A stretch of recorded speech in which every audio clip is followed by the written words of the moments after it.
হাতিমা বড়সড় দয়ালু কিন্তু একটু বোকা হাতি। মন্টু ছোট কিন্তু চতুর বানর, সব সময় দুষ্টুমি করে। রানু মিষ্টি তোতা পাখি, সবার খবর রাখে। বনরাজ বৃদ্ধ বাঘ, বনের সম্মানিত রাজা। পিঙ্কি চঞ্চল কাঠবিড়ালি, গুজব ছড়াতে ওস্তাদ।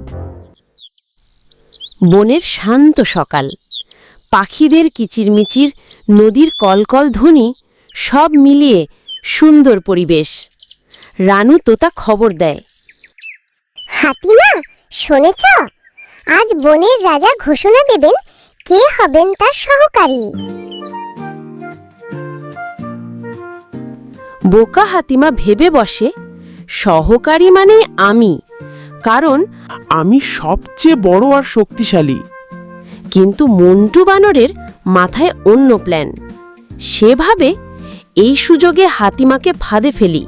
মন্টু হাতিমাকে বলে, শোনো বন্ধু, রাজা নাকি এমন সহকারী চাইবেন যে সবচেয়ে সাহসী। তুমি যদি প্রমাণ করো তুমি নদীর মাঝে শাপলাগুলো তুলতে পারো, তাহলে তুমিই জিতবে। হাতিমা চুপচাপ রাজি হয়ে যায়। নদীতে নামতেই পিচ্ছিল কাদায় পিছলে ধপাস পড়ে যায়। মন্টু গাছে উঠে নকলভাবে হাততালি দিয়ে বলে, ওহ, তুমি সত্যিই সাহসী।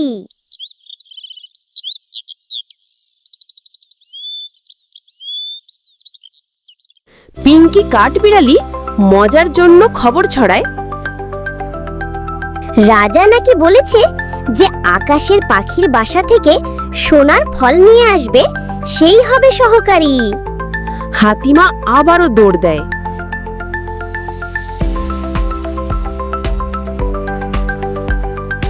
কিন্তু উঁচু গাছে উঠতে গিয়ে আটকে যায়।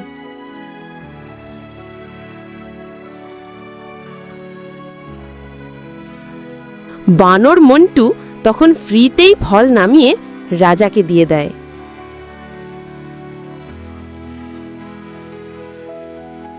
রাজা সব শোনেন, মন্টুর চালাকি আর হাতিমার বোকামি।